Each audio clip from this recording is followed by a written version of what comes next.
Brian and Kenzie in the morning. And Chicago's alternative all day. Q101. Hello. Hey. I'm Steven. How's it going on, Brian? Hi, Brian. How you doing? Hi, I'm Kenzie. It's How do you awesome do? to meet you. Pleasure to meet you. Thanks Yeah. for coming in. Thanks for having me. We appreciate it a lot. With 2 shows Did tonight you and guys get tomorrow. me a T-shirt? Yeah, you did. You did. How nice. I didn't bring you anything. Well, you brought yourself. Don't so I that's a feel gift. like a... A-hole. We're recording. You can say what you want. You can swear. You can do whatever you want. Yeah, I just came from your green room, Yeah. and it had all of this. It was like, what's the word I'm looking for? I don't know. Grungy? Eclectic Yes. album covers on the front. I couldn't figure it out. I was like, this can't just be Q101. I mean, it is. Yeah, I mean, that's all our stuff. That's only Q101? You mean like some classic rock type Like artists you're are in rocking there? the Lionel Richie and Steve Miller? Because I don't think you are. You guys have played Third Eye Blind since our first record came out, and you've never stopped. Nope. Never stopped. Ergo, I am here to say, hello, everybody. Thank Thanks. you. Thank you. You know what? Thank you for making some awesome songs that we can keep playing for 30 years. I and do my more. best. Yeah, you crushed it. You're But- keeping us afloat, baby. I really try. I really do. So we got a couple Q101 shirts for you there. I like and this one. You're like 6'3", I think. I am. 6'4". yeah, you're taller than I thought. I have to be honest. Thank you, Kenzie. You're so welcome. You're so welcome. So they sized it up and said, what do I wear of the Q101 shirt? And I said, an XL. This is great. But then again, you probably want a slimming shirt. You probably want a large, tall maybe or No, something. I like the Billie Eilish vibe. I just want to hide. Don't look nothing to see over here. Big Sure. Billie Walking. Eilish energy. Yeah. When You know, I just never felt her music. It just bounced right off me, as some things do, until I saw her on Tiny Desk. Oh. I just happened to be wearing a Tiny Desk. I know. You look shirt. like you work for them. I'm a promoter because they're losing their funding. Are Yeah. they really? Yeah. Well, I think It's so. such a small space. I mean, you think they'd be able to fund it, huh? Yeah, right. That's I a mean, funny joke, what's Ken. the price price per per Did square a foot? little pause on that laughter there. People are driving around laughing and laughing right now. But to be fair, yeah, you do look at your endorsement for Tiny Desk Conscious, which are It incredible. was clean, Yeah. as these will be. Yeah. But on Tiny Desk, could you tell how beautiful her voice was? Oh, Is yeah. that why, without all the production It and turned stuff? me into a fan. No, I Yeah. actually liked the production. There was just, sometimes when you're being told to like an artist, you can't have your own emotional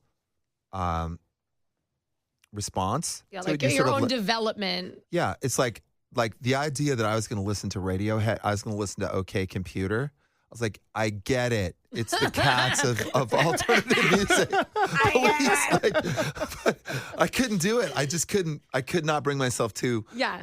listen to it because I was just getting Radiohead stuffed down my gullet. Yes. And then I was running. I was just like down on the. like actually running. I was actually You I was- were like, I and thought you meant had like music running on, out the and- door. Yeah, no, and I had earpods, buds, whatever in, and it went on random, and I heard this song, and it was I was like, what is this? This is deconstructed, but there's this melody in here, and it's completely amazing, and this song is owning me right now, and it was Radiohead. Oh. And so to get kind of away from all that stuff, it brought it in. Anyway, back to Billie Eilish and this T-shirt that I happen to be wearing. I heard her and it on Tiny Desk. Tiny Desk, and it was this means of discovery for me, and it made me a Billie Eilish fan, and that's why I wear oversized T-shirts. Did you watch her wrapped up in a circle? How about Beautiful. that? Did you watch her docuseries? Because that's when I fell in love with her on Apple TV. No. Because she kind of reminds me of like what Selena Quintanilla did, like with her family. Like her whole family's the band, and that's why I started liking her. I thought that was like very adorable. Like a rock doc, if you will. Yes. I'm not a fan of those. I don't even like my own. Oh, I like yours. I like the Oh, Third Eye thanks. Blind one. Yeah, I watched them, and I'm just like, Did you feel like it didn't represent you, or like they effed it up? I don't tend to like to watch myself, actually. Yeah. Well, it's good we got all these cameras in here today. It's going to be great when you see this I will later watch on. it. No, you're going to watch it. You're going to watch it and you're going to like it, Stephen. Well, when you see that, let's say you just stumble on a doc and it's a Third Eye Blind documentary, what visceral feelings do you get about now looking back at your entire career from today and the shows you have this past weekend, the shows you have coming up here in Chicago, to going back to that first moment when I could be cliche and say you heard, Graduate on Q101. You say we played it, and which is true. When you had that feeling, does the doc bring back those feelings, or is it just kind of static and you're only thinking of today and forward? I know the moment when I heard Graduate on Q101. I know that moment. Really? Yeah. We were playing at the, is it the United Center? Mm-hmm. Yeah. Yeah, we were playing there, and I was in town, and this is all brand new. I wasn't the jaded bastard that I am now. I'm actually that's the reverse, because then I thought everyone was out to get me. Right. And they kind of were. As opposed to now when everybody's out to get you. Now when they're out to get me and I don't care. And it's the life of a bad bitch. We were driving over there, and I heard Graduate on Q101, and I was like, I'm going to play an arena in Chicago, and I'm on the radio. This is the shit. Oh, that's great. Yeah. It's like, if you're blasé about this, then maybe this isn't the right thing for you. So I was just like, yeah, put me in a really good mood. Yeah. That's awesome. And then you grind away at that, obviously, for years and years. And you never lose that feeling, or do you have to try to remember that feeling? No. I made a new song recently, and it's starting to play on the radio, and I heard that on the radio, and the feeling is probably more effusive now than it was, because I think when I first came out, it was after so many years of struggle, and Third Eye Blind was this Sisyphean forever push up the hill to fall back down, that I didn't have any feeling of like I could breathe and trust and enjoy that moment. And you're always trying to hold the band together, and you're trying to hold your touring thing together. Now, because there's a fan base that has become so connected and sort of made this their own, I feel like happiness quotient for me can replace this need for a rival. Mm-hmm. Does that make sense? I think. There was a word in there I didn't understand. Which one? There's probably a couple, What was- Brian. Back off. yeah. That was deep shit. No, there was like, what was it? Was it eviscerate? What was the word? Visceral. I understood visceral. There was another word you used before visceral. We correct that. I think you threw out quotient. Did you understand quotient? I understand quotient. Music. The only PSAT word I used was quotient. There was no visceral. I guess I don't understand either of them. We got to roll it back. We'll be right back, everyone. We're going to listen to whatever the fuck it is I just said. Listen, It was great. maybe we can settle something here then, because there's an internet. You were valedictorian at UC Berkeley, or were you not? I was. So. Do you have the degree available on your phone, a picture of it or something? You don't No, I believe don't him? have any fucking proof. Fuck off. You're funny. Yeah. You don't believe it? No, I believe Yeah, it. I'm like and- 99% there. And we it's really okay. And I wasn't chosen as valedictorian because I was I had the highest grade point average, which I did not. Isn't that the point? It's a bit of a mystery to me. No, because then that person is like the class something or another, and it's a shitty name, and she got ripped off, and I got the credit. But What did you get credit for? Like, what was giving it? a speech? The faculty seemed to like me, which Oh. is kind of amazing, because I floated around in college. I wanted to be a biology major. I washed out in that. I was going to be all I wanted to do was make music, but I also wanted to be a dutiful son. And I grew up liking Jacques Cousteau and music. Those were my twin passions. And both of them are kind of related in the sense that you can escape the world you're in into another one and make it into your own. And that was something that I really needed to do. So I love marine biology. But OChem did not love me back. And I was, it was pretty clear that I was going to be a pretty mediocre biologist after being in a survey class at Cal. And I was sitting there writing lyrics anyway, so I switched to literature and thrived. Nice. Yeah. Were you playing in bands in college though? When did Third Eye Blind exist from your college days? Was it? It was about a year, a couple after that. A couple of years after Yeah. that, yeah. And I just named it that as it started kind of as a solo project, and then I would get band lineups together, and then they would fall apart, and then they would come together, and it didn't seem like there was any momentum whatsoever. There was just the persistent belief in the sound in my head, and I would over time develop more skills in the studio and a better ability to listen, which I think is incredibly important. And then we lined it up and got a break actually opening for Oasis. Oh, that's a very nice break. I just wrote an article for Spin Magazine about Oasis's return and why I think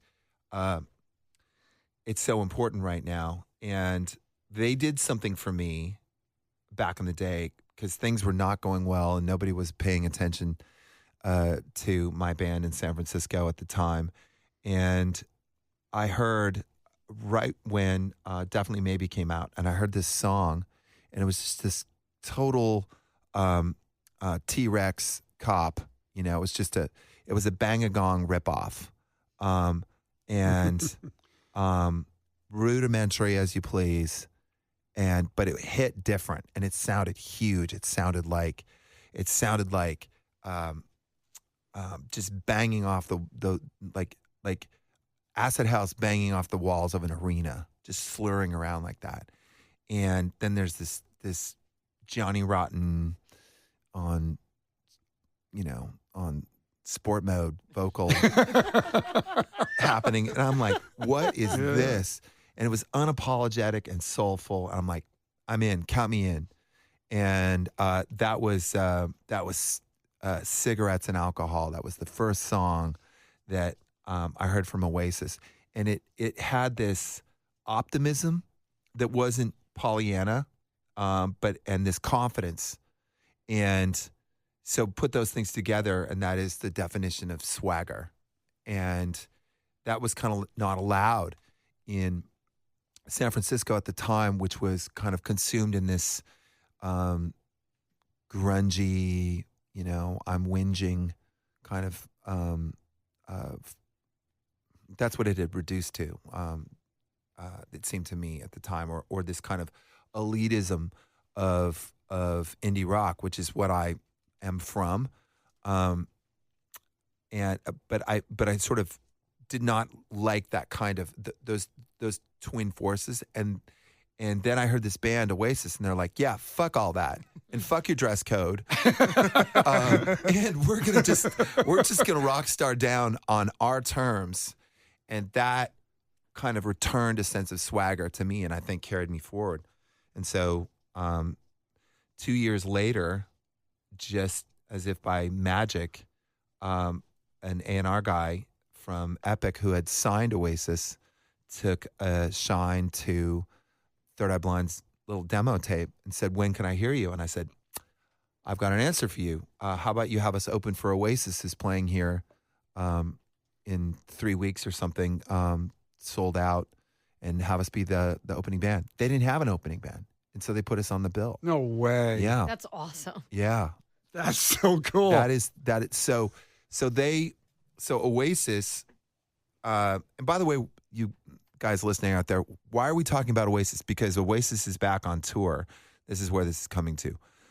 They kind of gave back this swagger and optimism in me, and for that I am grateful. And we don't sound the same, and we don't have the same themes in our music, but there is something in our DNA that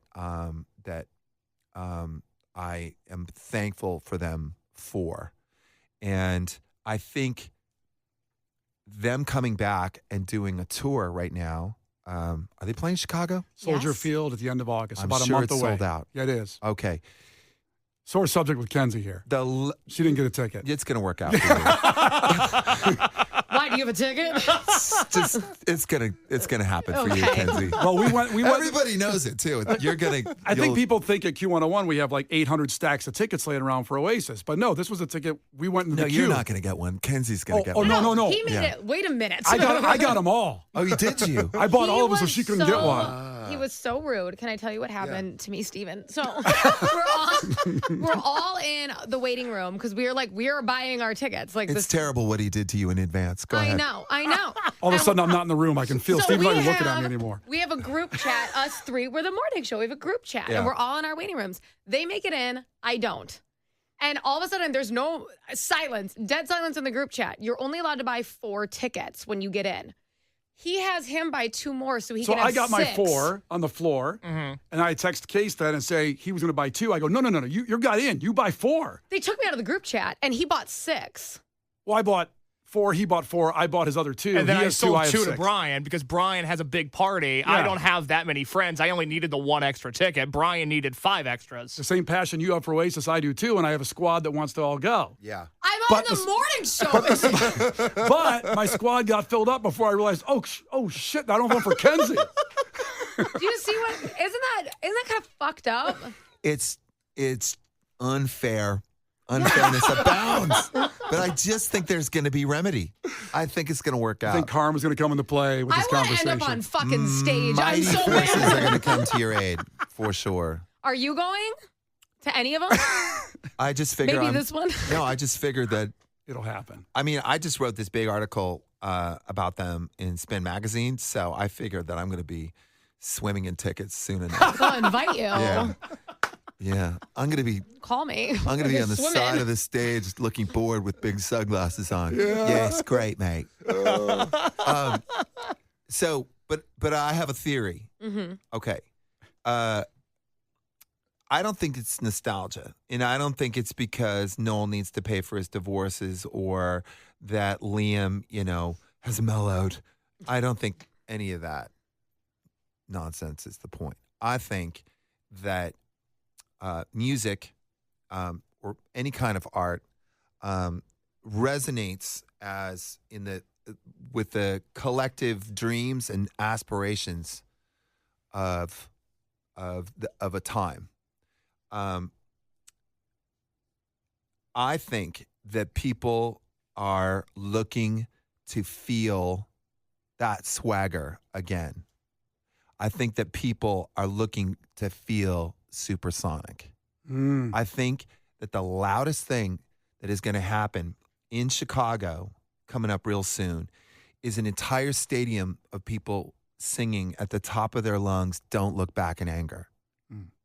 And it's because not because they decided to do it, but because they were collectively called. I know that sounds a little touchy-feely, but this shit is true. This is how it works. They have been called because it is resonating with the times that we're in. No disrespect to our friends Cage the Elephant, but the wrong band is opening up for Oasis. It should be Third Eye Blind because Cage is opening the tours in America. I love them, but love Third Eye Blind, and you sound like you're like destined to be the one that should be opening for them. I'm good with it. We'll be back here soon enough. Have at it, Cage. It's good. Well, some fantastic shows this weekend here in Chicago. And listen, you're talking about those feelings, or in that way. But do you know the feelings that the first record gave everybody alive right now from Third Eye Blind? Of the feelings of the songs, the whole thing, start to finish. I mean, do you know the feelings you gave with that while you're giving Oasis tell tons me. of? Let me take off my pants first. Hold on. Wow. I'm so sorry for It's him. the unedited interview. I'm sorry. But I mean, people have those songs in their head for when I proposed to my girlfriend, or when we went With out. your pants off. With my pants off. I took my pants off and okay. all those We're gonna move on from that. all those songs bring back and not, like I said, not nostalgia. It's just bringing joy and what they do and what your music does. The same way you're talking about Oasis. I think it's hard. Maybe it's me as a person or me as an artist. I'm not sure, to let that permeate. And it's funny because I can talk about a band like Oasis and or so many. I love music so much. Your local kid, Billy Corgan, his music, hearing the Pumpkins, what that does for me, and it's easy for me to really talk about that, and to accept it for myself is tougher. It's always a little, I don't know. I always feel a little embarrassed or something. Wow. I don't know what the feeling is, but it's a little hard for praise for me to sink in. But I'm very grateful to be part of what Third Eye Blind is, and to be in that exchange with the audience. I see it more as not a thing of me receiving gratification, but more about going out and trying to build a collective feeling, because I think that's what people go to concerts for. You could listen to it by yourself, but you don't want to. You want to go out and feel things together, and in that togetherness, we know palpably that we're not alone. That is the great joy, is that we are connected in feeling with people. To be part of that is my life's work, and I love being part of that. Dan, that'd be a great halftime speech. I'd it's like Hackman and Hoosiers. Holy Yeah. cow, I'd come out of there and run through a wall for you. So go out there and run into each other. You add that to the end, forget it. Game over. Break. Bears are winning the Super Bowl. Come on, let's go. Holy cow. Do you ever feel some of the emotions that you're talking about, like you have that little bit of wind, so it's a little bit uncomfortable? Do you ever feel that when you're putting music out, because it's so personal, it's almost like a diary? Are you worried about the reaction ever? Because it's like, well, don't hurt my feelings, I wrote that. Or do you not give a fuck what people think? How do you feel? I used to. Yeah. I used to. Boy, did I ever. Yeah. Now that used to really, really get at me. In the lockdown, I was doing what everybody else was doing. I was Sourdough bread. drinking wine, making spaghetti, getting a little bit. Hey, you're getting a little lardy, aren't you? Yeah. And refreshing Getting my lardy. screen, and then I hear that Taylor Swift just put out a fucking record. Yeah. I'm like, wow, she's got discipline. I need discipline. I'm gonna go. It's time for me to get out and do what I'm supposed to do, which is be a writer and go and write and work. And so I went out into my workspace and with a notepad and a guitar, and I started writing, and I'd already had an album made up before. We had a whole tour. We sold out Radio City Music Hall for doing this whole thing. And the whole thing got canceled just one after another, just man. destroyed. So we're sitting there, all isolated, same as everybody else. So I go out and I start to work, and I say to myself, I need to be responding to what is happening now with me now. What is happening with me now? So I start to write and start to work, and I put together an album of songs, and I call my manager, Missy Colazzo, who's sitting out here. She got the coffee. Oh. Yeah, does it all. Go And I on, said, girl. I've got an Yes. album of songs. I don't know if it's any good. And she said, stop asking yourself that question. Is it good? Is it not good? That's not your job. And it's not your business. If it's you make the album, go make it, and just go down and play. So we went down, and so I took it down to LA, where the rest of my sellout bandmates who went off and moved to Los Angeles did. And Sell out. And they we got together for the first time, and I started playing these songs. We got into a room, we all played together, and made a record. And it's that's Our Band Apart. That's my favorite record. Ever. Kinda. Wow. Yeah. Kenzie, finish that. Yeah. Kenzie putting words in your mouth again. Yeah. It was a question mark. Ever? Question mark. It's amazing. So the short answer to your question is, no, I don't listen anymore. And happiness quotient, again, is the thing that, for the most part, I let guide me. Yeah. And I think it's a much better way to go about things. And if you look at it from like what is a punk rock, rock and roll mindset, and the reason why we like it, because it feels reckless and immediate, is, do you really think there's anything rock and roll about going out and giving a fuck what anybody says? No, you huck it out there and have at it. And that has to be, you have to keep reminding yourself to be in that mindset when the world wants to knock that kind of, that vigor right out of you. Just like the opposing team that's on the 20-yard line coming down, but we're not going to let them, are we? Break! Come on, good job, coach. Go Good Sports. job. As you're talking about Rockstar, we've had you on the show so many times, but I've never asked you about the movie Rockstar, where you were Bradley in the movie. And I love how, there's people that are in movies for just not the whole movie, you're not the main, but steal the movie like you did to me in that movie. And Case, the producer, is just learning about movies. He hasn't seen many movies at all. Movies are great. You should see one. Yeah. Okay, so what should I see? Because I'm 26. I spent the first 26 years of my life just listening to music, and I ignored all forms of media. So now every Friday on the show, I review a classic movie. Yeah. Is there one that I should watch? Yeah, you should watch The Big Sleep. Okay. Humphrey Bogart. You should watch Blade Runner, the first one. Okay, Ooh, heard of I it. love Blade Runner. That'll scare him too much. It's a scary movie. Yeah, he's a Gen Zer. It'll scare him. Yeah, They relax. won't leave the apartment. You should watch both Dunes. They're totally underrated films. Salome. But is it the old Dune or the new Dune? The new Dune. Oh, the new Dune. The new Dunes Okay. are. Wait, there's two new Dune movies, Yeah, though, right? that's what he said. He said both Dunes. But you don't mean the original Dune, like 30 years ago. Don't watch Dune. that. Okay, that's Watch the new, the Timothy Chalamet version. Yeah, Zendaya. yeah, and, Okay. and who's the other guy? The guy who played Elvis. Oh, Austin Butler. Yeah, I know movies. Austin Butler. He should have gotten an Academy Award for that. Yeah. All right. Mm-hmm. Movies are good. I love it. I mean, I can go on and on. Do you have a personal favorite? My favorite film of all time? Yeah.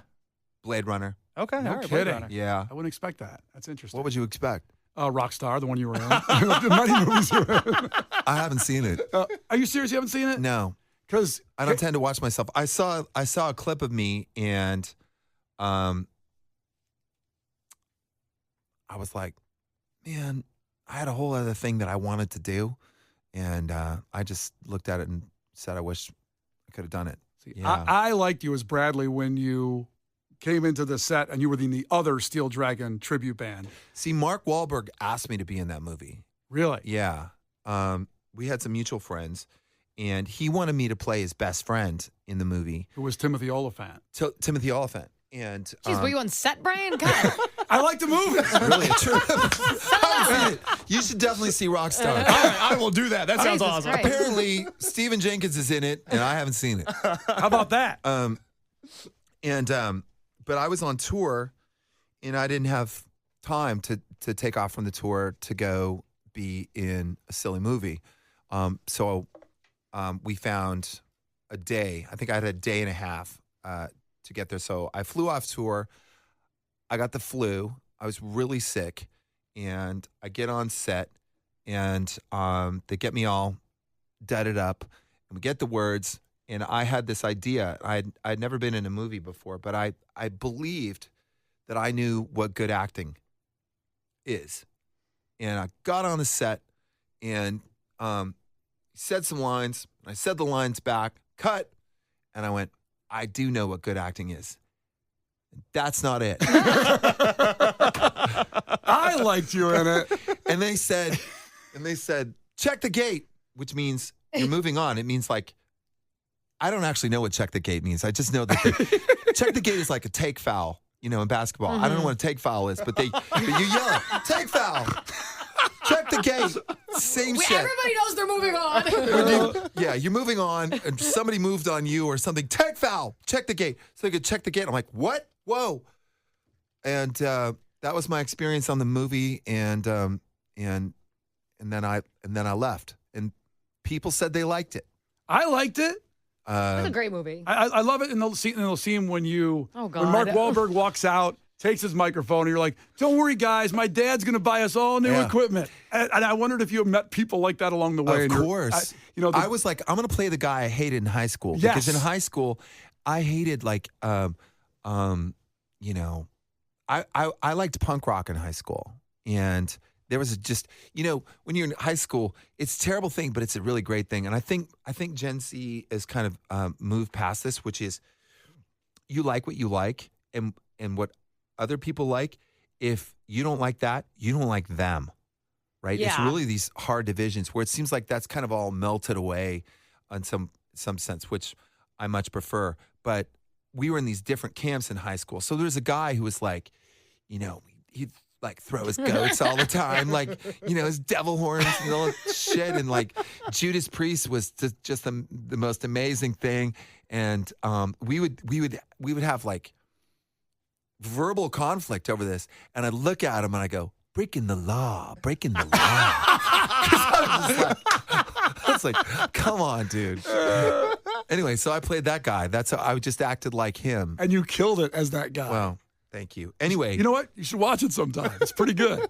but they got us in that film. They got a fight choreographer, and very well meaning because you want to kind of stage it, and so it's like they're just gonna throw a punch, but you're gonna duck, and then you're gonna do a body shot, and it's going like this, and then it's working out all this stuff, and I'm listening to it, and I'm like, I went to high school, and when I went to high school and people got in a fight, what would happen is there would be meh, meh, meh, meh, meh, meh, meh, meh, and then there would be this, like terrible, like contact, and then grabbing on to somebody's shirt, and then they get pulled away, and then you complain about your shirt, and then say who won. It's awful. It's lame. And I was like, why make it good when a high school fight is the lamest thing you've ever seen? It's just humiliating for everybody. And I'm really proud that that's the fight that we did. It is. Yeah. It wasn't a UFC fight. It wasn't at all. No. Nope. It's a high school fight. Cost that guy his job. It's a tussle. Yeah. And it just makes everybody look less than, not more than, less than. Right. So. Now, you've, speaking of movies, music, we're talking about both. But Good job, Kenzie. Ken, thank you. Good job. Good I leader. wanted to catch everyone up if they just got here. So what we do, Kenzie? Is this almost over? I have to go. Wait, so can you watch movies or listen to music that your exes are part of? Or is that like an ick for you? You mean, can I watch Charlize in movies? And listen to Vanessa Is that what y'all Carlton? Yeah. Both those things. You bet. Is that fine with you? Big fan. Yeah. Really? Yeah. So are you like happy for them? Or are you like, I love those women. Really? I do. Yeah. I saw Charlize in Mad Max, yes. and here was who made that movie? I can't who's the remember. maker? Who? What? George Miller. All right. So Thanks, Zach. okay. So here's George Miller and Tom Hardy, who I think is my favorite actor of all time, and they are working around, and Buckethead's there, and they're shooting fire, and they're doing everything that they can to get your attention. And then here's Charlize with this, in her getup, scowling, and she's got the whole film. She took the whole film. She did. And I saw that in a theater, and I was like, that's it. That's that is awesome. that is the core strength of her that you can't deny. Mm-hmm. Yeah. So yeah. I That's how love feel about that. it. Yeah. I love that. Yeah, being able to talk to an ex, or most people just write it off and stop following them on Instagram and all that. But it's good you root for them. I do. I'm saying I don't follow them on Instagram, but I mean, You should start that can't be the only measure. You know? Yeah. You should start following right now and see what happens. See if they follow back, if they accept it. Don't stir the pot. Relax. I mean, what are you trying to do to him? Well, we got the conversation. Why not just, see what happens? Anyway, so yeah, there you go. I like it. I was wondering, because she was obviously like the evil witch and the huntsman, and I was wondering if you were like, well, that tracks because she's a bitch. When I got announced, if you're like, yay, go you. No, I didn't know what the energy was. No, lovely person. Oh, Lovely. I love that. That's awesome. I remember when you came here for it was the Rockfest show in 2000 with Metallica, Kid Rock, Stone Temple Pilots, and Third Eye Blind. And you were with her because I was backstage in the area and you were on a golf cart and she was keeping a very low Charlize was keeping a very low profile, with hoodie on, and not drawing any attention to the situation at all. Yeah, I remember that.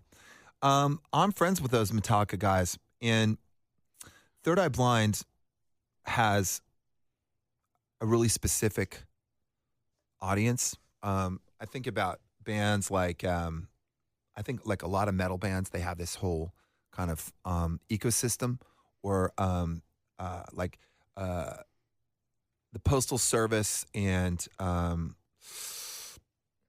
Death Cab for Cutie. Yeah, they kind of they have this whole ecosystem. Third Eye Blind and its fans are really kind of their own thing, and so is Metallica. So we go out and we play in front of Metallica. The fans were really nice, and we're delivering, and they're waiting for Metallica.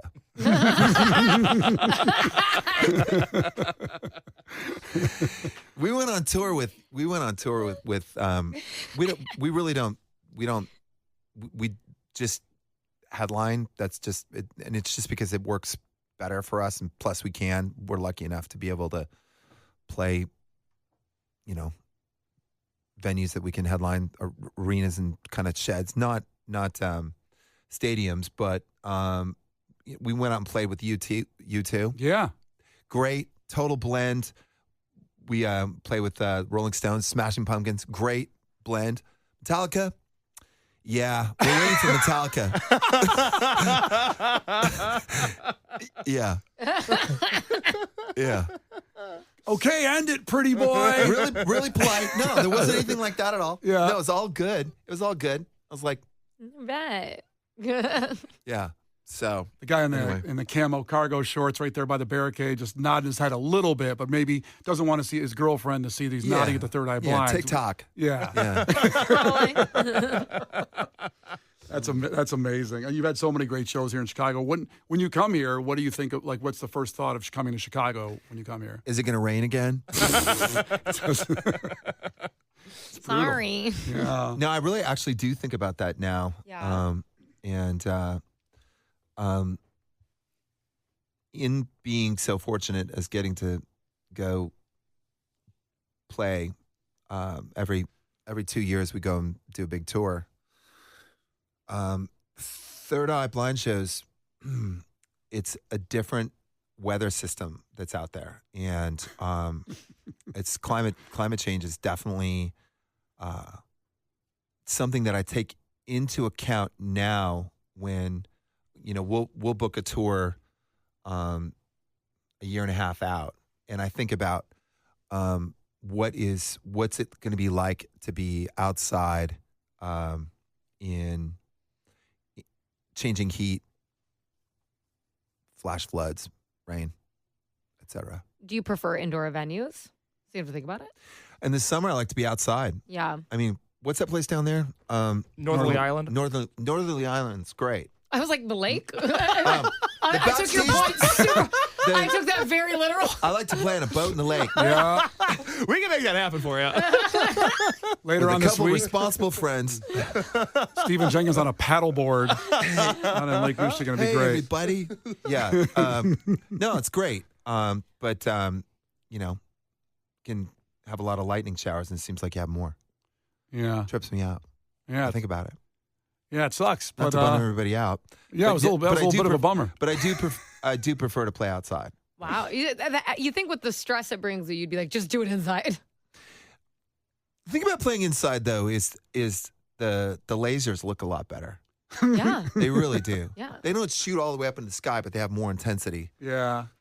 You know, shit like that. I'm an indoor girly. I don't mind a show inside, nice seat. You No can weather accessorize permitting. more. Yes. But sometimes, like, also, like, you're playing and a rain shower comes down and everybody trips out. So it's got its pluses.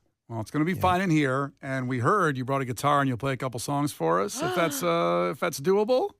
Or do you have, he's looking for the guitar. He can't find it. I got it. Hold on, I got it. He freaked out. Where is it? It's over here. Oh boy! If you're game, we'd love that. I'll play you a song. I'll play you my new song. Let's do that. A new song. This is a song that we went out to this barn in Vermont in the winter, and recorded. And I got back together with the guy who engineered my first record and mixed a lot of it. And we really didn't. We did one other project after that, and then went our separate ways. He co-produced as well, and we just separated out, and we hadn't really done a lot together. So we got together and we did a podcast. His name's Eric Valentine, and he left LA and moved out to Vermont and made this big rad studio in what used to be a barn, like a 1780s barn. Cool. So, yeah, very cool. And snow's out there. Total Noah Kahn vibes. Yeah, I was just going to say, was Noah there? Yeah, that's he his loves state. Vermont. Yeah, he's the governor of Lord King Ruler, benevolent ruler of Vermont. Noah, Ben and Jerry's and Noah Kahn. you were there in spirit, and supposedly there's a guy who makes really great sourdough bread out there. And the next time I go to Vermont, and I do want to go back to Vermont, I really enjoyed it. I'm going to seek out that sourdough. Oh my God. And with that, here's a perfect intro. And by the way, this isn't part of the song, but I'm just going to share this part here. I showed this to my bandmates at Soundcheck. So when we recorded it, we all just got in the same room and played it until it sounded right. That is kind of how I like to do things now.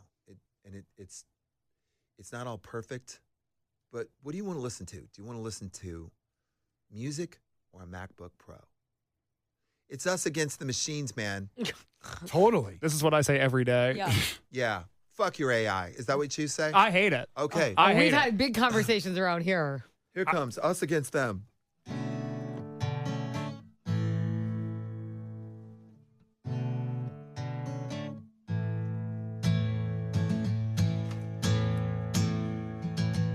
You asked me for a song to sing to our unborn son, so that he will know me even before your life begun. How do I soothe you when you laugh and when you cry? How do I ease your mind? Like a lullaby.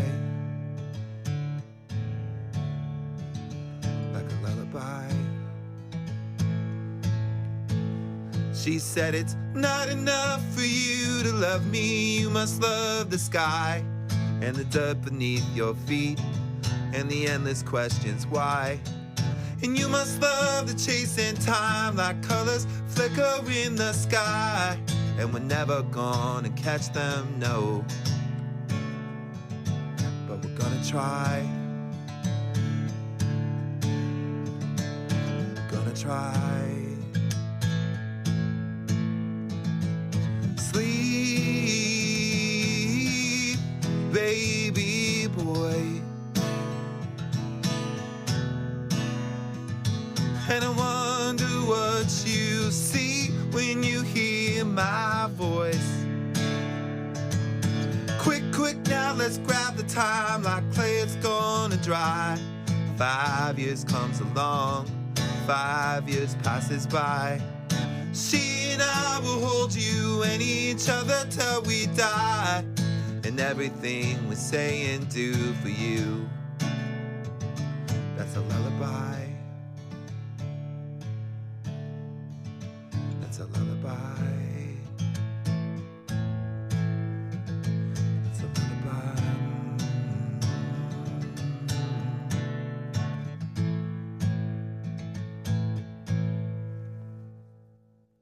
Woo! All right. Hell yes. Ta-da. Hell yes. I'm glad you did the one mic too. That sounded good. That boomy I Gibson. wish I didn't say ta-da at the end. That That's sounded the only good. thing I'd take You back. want me to cut it? Why? How did that make Yeah, you cut out feel? me saying ta-da. Huh? You know what? I'll cut I it. don't know. Cut it out in post. Not good. You know what? AI wouldn't have said ta-da. Yeah. You know what? No, it would have said something hideous and world-ending, as it does. Yeah. Steven, can I ask a question since you got a guitar in your hand? Sure. My favorite Third Eye Blind song is Crystal Baller. Uh-huh. It's a song that means a lot to me. It's been with me through a lot of chapters of my life. I'm curious how that song came about and the construction of it. I was living in Janis Joplin's apartment on Page Street, and she, for those of you who don't know, Janis Joplin was a singer in the 1960s. I love her. I didn't know that though. Like everyone's blank stare. Uh-huh. I'm following. And there was a clawfoot bathtub where clearly, well, I don't know, clearly, I guess that she took baths. So I took a bath in there. And I'm a drummer by trade. I've never had a guitar lesson. I don't really understand how it works at all. So it's all, guitar is just discovery for me every time. And somewhere after that, I just did that arpeggio.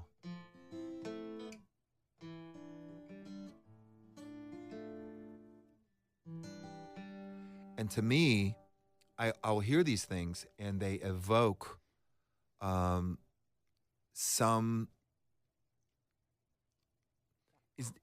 It's not just a feeling. It's like a three-dimensional feeling. It's like a landscape. It's like an emotional landscape, and creates this kind of longing. So I held on to this.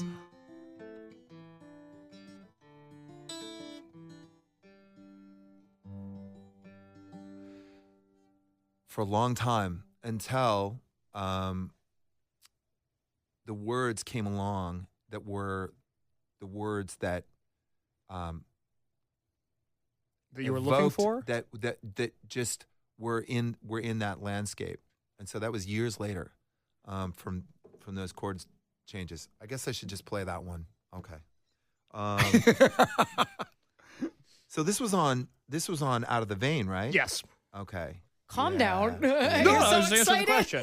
He's So- so happy right now. So what's happening in your life when that record comes out, too? Because that was when we started to see a bunch of major labels consolidate and whatnot. I imagine that was quite stressful. So Elektra Records, we finished the record and they quit, and that was that.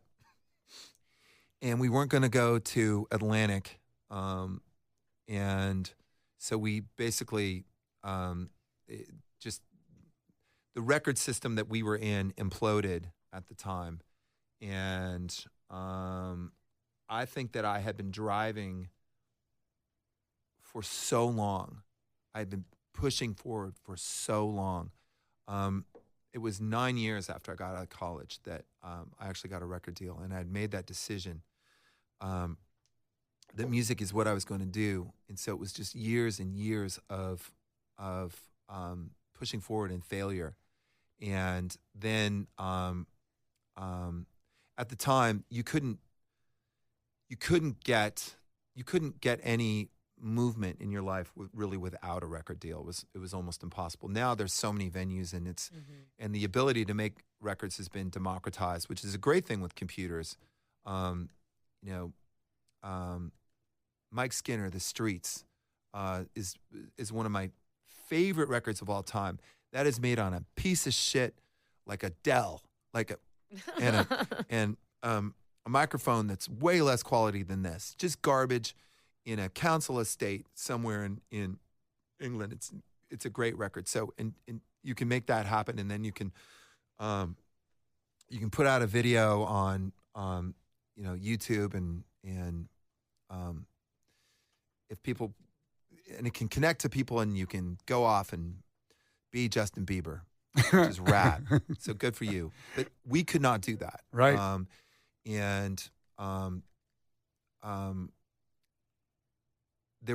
There were so few little keyhole entry points, and when those closed, it closes everything off. So that was one thing. The second thing was, I think that I had just come to this point where I didn't know how much I needed to stop for a minute, but I really needed to stop. I was reading about Phoebe Bridgers lately, and I'm a big fan of hers, and she made this really big record, Punisher, and then she went out and did another record with Boy Genius, and they did a tour. And after that, she's like, I gotta dip for a minute. I had done that for a long time, and I just believe in I think this work ethic or something that drew me forward to it. And but I didn't have a choice. I had to stop. And it wasn't drugs, wasn't alcohol. I've never been engaged in either. It was just, you need to hold still for a while. So there was that. And then I'd gone through this really big breakup. And so I was that whole record was kind of processing it. I don't write songs from an intellectual perspective. I don't know why I'm writing songs. I don't know why I'm writing the words. They fit the way they fit. And then afterwards, the whole thing begins to make sense, usually, if it's any good, into some cohesive snapshot of a time. So those were the kind of the three things that came together in making that album. And this song was, I didn't know what it was at the time, but I think it was this, you break up with somebody, and there are a whole lot of things that go into it. But some of them are, some part of you wants to hold on to some part of it that you're not going to hold on to. And you haven't really come to terms with that yet. I don't think it's helpful for me to say that, though, because it doesn't fucking matter what I think about the song. What matters is how is what happens to you when you hear it. This is a sort of another intellectual thing, but it doesn't matter what the artist thinks the song is about or what they intended or anything. What matters is what happens in your mind and how you feel when you hear it. What do you hear when you hear it? Just about that. I'm going through something startlingly similar in my life right now. So your intention is a breakup? Why? Yeah. And specifically, that's what I get out of that song. Because I'm Are going you through straight or gay? I'm straight, but many people have I never asked. liked that chick. Don't you feel better? A little bit. Okay, this is something I would like to give to everyone out there listening. Whenever anybody in my friend group says that they broke up with their partner, you just have to say immediately, "I never liked that chick. I never liked that dude." It works every time, even if you liked them. They feel better. Everybody feels better right now. Okay, I'm gonna play one more song. This is it, and It's for Case. Casey, For you. Case, this is for you. Thank you, Steve. Yeah, it gets better. Try to hold together, Case. Yeah. Okay? This is going to get ugly real quick. Everything's fine. I close my eyes and I see a freak. I think it's me and I'm afraid to speak. I keep on going from weak to weakness, way out in a line. I dream of lies could have had before. Heaters broke down, open doorways. Friends of yours will tell me more. What happens in your mind? Ooh, Oh. Can we try and take the high road? Though we don't know where it ends. I'll be your crystal baller. I'll show you how it ends. Good. Macrame queens in the afternoon, and I'm in tune. Did it speak too soon? Punch drunk up somebody's joke. What happened to the time? A footnote in your dance of days. In my mind, the record still plays. Still wonder what the fuck it says. Hoping there is time.